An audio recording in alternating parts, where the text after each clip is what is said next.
over 25 years old, but black don't crack, so we'll keep it moving.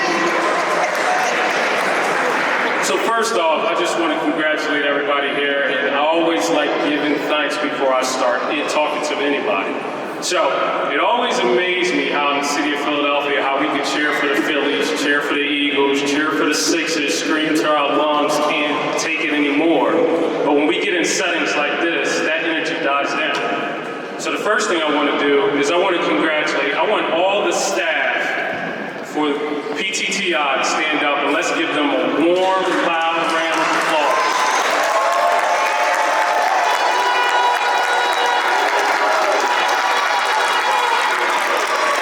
These are individuals who have their own family, they have their own personal problems, but they show up to work every single day for you. So let's make sure we congratulate them. That's right.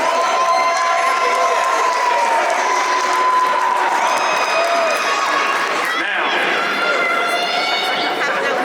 I want all the graduates to stand up next, and I want you to look behind you and see all the family, friends, all the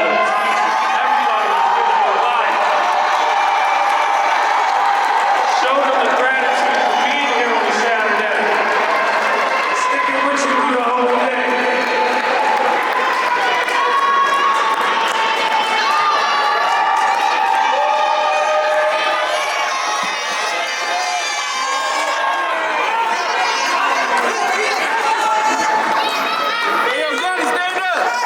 Listen, if there's one thing you can take from me today, the people behind you and the people to the side of you is what matters the most. All right?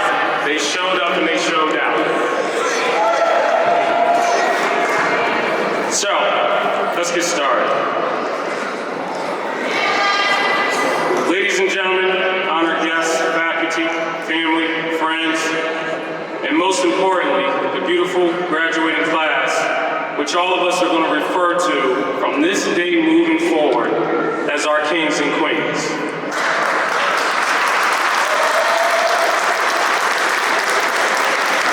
I stand before you today, both humbled and excited, to share in this momentous occasion. Today we are not just celebrating the completion of your education, but also the beginning of a new chapter in your lives that's going to be filled with endless possibilities and opportunities. Throughout your time at PTTI, you have learned much more than discipline of your craft. You have learned about life, about resilience, about teamwork, and the importance of pursuing your dreams. You have faced challenges, both academically and personally, and each day you have emerged stronger and wiser than the day before. Your achievement today, not just a testament of your hard work, but also to support the encouragement of those around you and those who are watching, young and old. As you step into the next phase of your journey, remember that this world, both vast and an intimate place, filled with challenges and joys. Embrace it with open arms and an open mind. Take risks often and be bold. You are the architects of your own future. Build it with intention and passion, but most importantly, be purposeful. Your path might always be straight or smooth, but most of the time, it never is. But every experience will shape you, guide you towards your purpose. You know, I grew up in the city of Philadelphia. I didn't grow up privileged. I grew up very, very poor, was born in Richard Allen Projects, to a grandmother who had 8 kids. 7 of those kids were strung out on drugs. One of those kids, my mother, was the one who had to take care of those 7 kids who came in the house at any hour of the night. When I was young, I traveled all around the city of Philadelphia. We didn't have a home up until the age I was 7 years old. We lived in West Philly, we lived in 19th and Federal, 23rd and Haggard, Thayer Street in Kensington, and for a short time we even lived in a shelter. It wasn't until a family friend left us a house in Germantown where I spent most of my years. Public school education was most of my life. I grew up in a household where we were very poor, but most people did not know. And I know that is some of you in this room today. All throughout middle school and high school, most of my friends did not know I didn't even have a tub or a shower. I washed up at a sink the size of this podium with no hot water, standing in a bedpan to catch the dirty water that came off my body. The water we had to warm up in the microwave just so I could have hot water to wash. And I know there's people in this room who are struggling with things just like that. But I'm here to tell you today that if you just keep hope alive, keep moving forward, and keep praying, you're going to have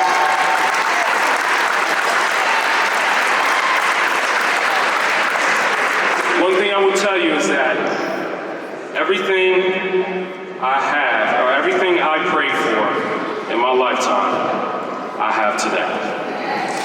I'm going to say that again. Everything I have ever prayed for, I have today.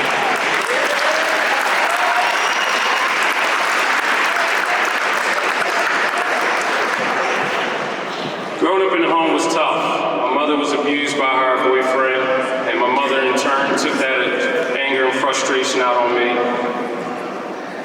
Took a lot of verbal abuse, and I could just say today, everything that has happened to me in my childhood to where I am today has just made me just the man who I am today.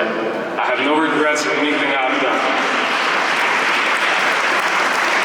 So in short, after high school, I went to engineering and science, decided to go to Drexel University where my college career was cut short due to financial constraints. I entered into the IBEW union at the age of 19, where I started on the rest of my life. At the age of 19 years old, I made $75,000 with only $7,000 in college debt. 4 years later, after the apprenticeship, I was making $118,000 before the age of 25. The problem with that is you could be too. But the issue is that there is not enough awareness and access to these opportunities so that you can know where to go get it. And that's why I congratulate PTTI, because they are preparing you for jobs that are for our future, now and for the future. So please be proud of your accomplishments.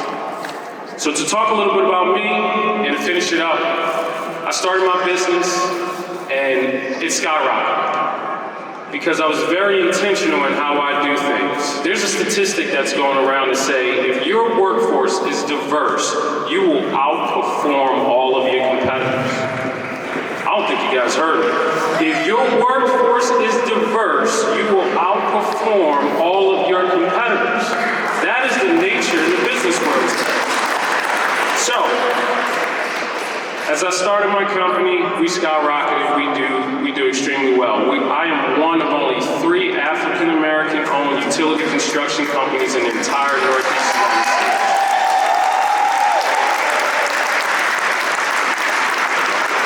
And I'm going to tell you all this because you guys can relate to, we came from the same place. And every accomplishment that I'm about to tell you, you can have too. I am no different than any of you sitting right here with a blue cap on. All right? I am human. I have the same challenges you have each and every day. So in 3 years, we have won awards as the fastest growing business in the city of Philadelphia. We have run 3 years in a row, Operation Excellence Award. We have won the Philadelphia Business Journal Diversity in Business Award. And this year, also myself, I'm up for the Entrepreneur of the Year Award for the entire Northeast United States.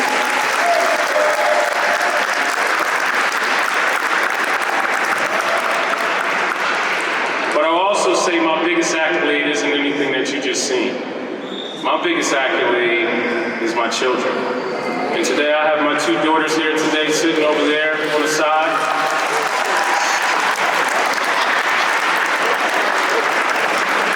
So when we talk about purpose and your reason, they are my reason.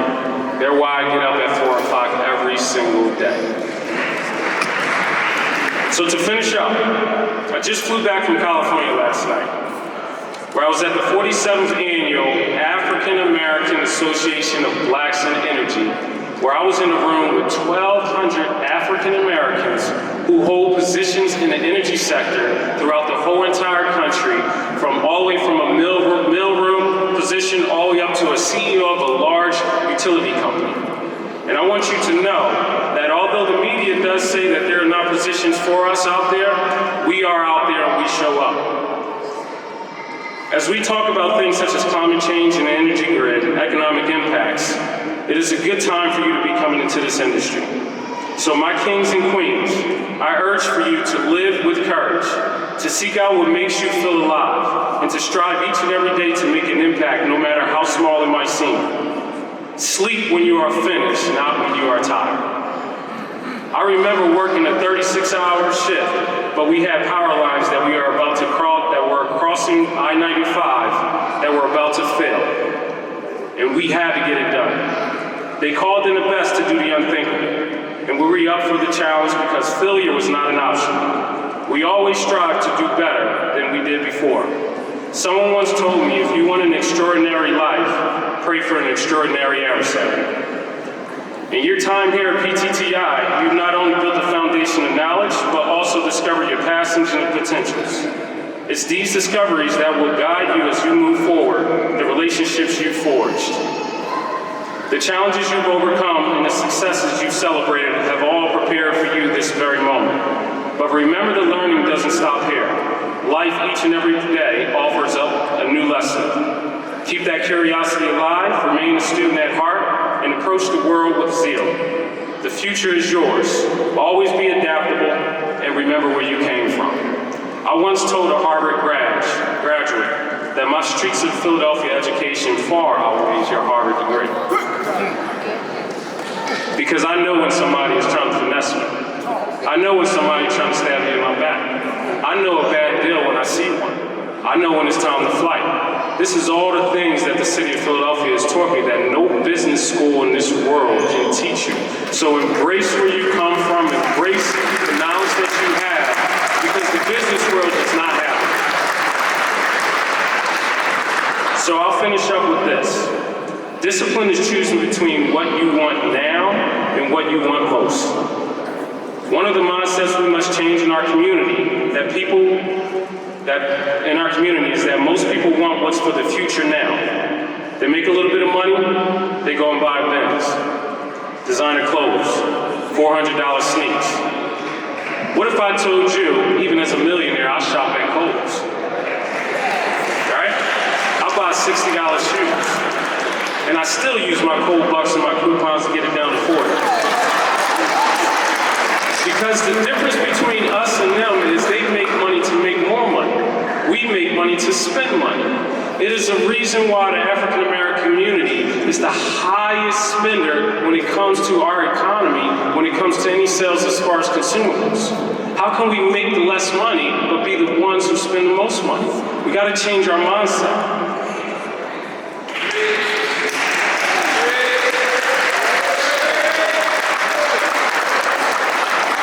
So, 5 quick things I want you to take with you as you enter the workforce. Be the first one in work and the last one to leave. No expectations. Work hard, get involved. Have the mindset to master your craft and be the best at what you're doing. Be an arsonist. Set the world on fire. If there's a door in front of you, kick it open.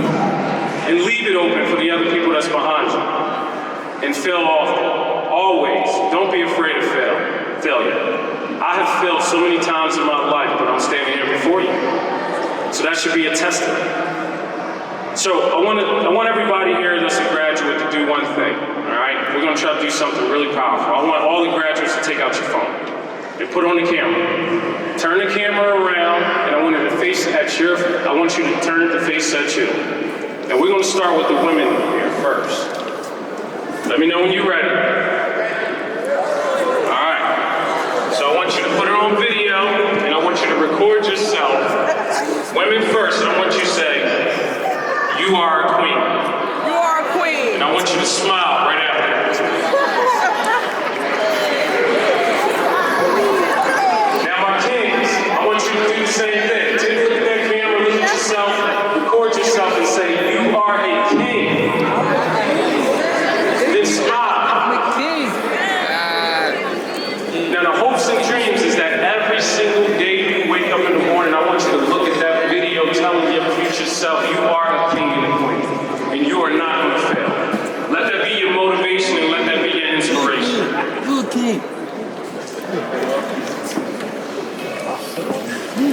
So to the graduating class, as you stand on the brink of a new chapter, know that it is your right, yours to write. May you fill it with stories of adventure, growth, and contributions that leave a lasting impact on the world. Make the world know your name. So congratulations again on this remarkable achievement. So to my kings and queens on this day, go claim your throne. Thank you.